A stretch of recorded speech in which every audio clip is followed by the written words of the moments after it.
Tess arrive à Détroit tard dans la nuit sous une pluie battante. Elle est venue pour un entretien d'embauche et a loué une maison via Airbnb. Mais lorsqu'elle arrive devant la porte, quelqu'un est déjà là. Un homme, Keith, lui ouvre la porte et affirme qu'il a aussi réservé ce logement.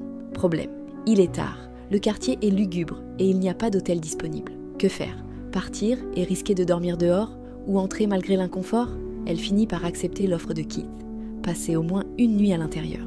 La maison semble propre et bien entretenue, mais Tess reste méfiante. Keith tente de la rassurer en lui offrant du thé et en discutant pour détendre l'atmosphère. Il parle beaucoup, trop même. Est-ce une simple gentillesse ou une tentative de manipulation?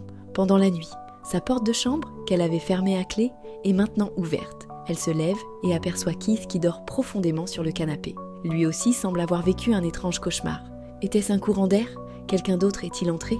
Le lendemain matin, elle oublie cet événement étrange et part à son entretien. De retour à la maison, Tess descend à la cave après un banal incident. Elle cherche du papier toilette, mais la porte se referme derrière elle. Coincée dans cet espace sombre, elle cherche une issue et tombe sur une porte cachée. À l'intérieur, une pièce lugubre, une vieille caméra sur un trépied, un matelas taché, une empreinte de main ensanglantée sur le mur. L'angoisse monte. Qui utilisait cette pièce? Pourquoi? Keith arrive et ouvre la cave, libérant Tess. Mais il veut voir de ses propres yeux cette fameuse pièce. Il descend et ne revient pas. Tess n'a pas le choix. Elle doit aller le chercher. Tess explore plus profondément le sous-sol et découvre un escalier, qui descend encore plus bas. Ce n'est pas qu'une simple cave, c'est un véritable labyrinthe souterrain. Puis, un cri. Keith hurle à l'aide. Elle le retrouve enfin, mais il est en panique totale. « Il y a quelqu'un ici, on doit partir maintenant. » Keith supplie Tess de partir immédiatement. Mais avant qu'elle ne puisse réagir, quelque chose surgit de l'obscurité. Une silhouette massive, déformée, surgit du noir et attrape Keith. Un choc violent, un cri d'horreur, changement brutal. L'histoire s'arrête net. Et nous suivons un tout autre personnage.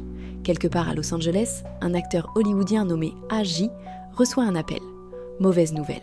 Il est accusé d'agression et risque de tout perdre. À court d'argent, il décide de vendre une maison qu'il possède. La même maison où Tess est piégée. Il arrive sur place, ignorant totalement les horreurs cachées sous terre. Son seul souci, savoir s'il peut agrandir la maison pour augmenter sa valeur. Il commence à mesurer chaque pièce et tombe sur la cave. Au lieu de paniquer en découvrant la porte cachée, il est ravi. Plus d'espace? Génial, ça fait monter le prix. Il descend et continue à mesurer, ignorant complètement les signes évidents de danger. Jusqu'à ce qu'il aille trop loin. Quelque chose le repère. Et soudain, il comprend qu'il n'est pas seul.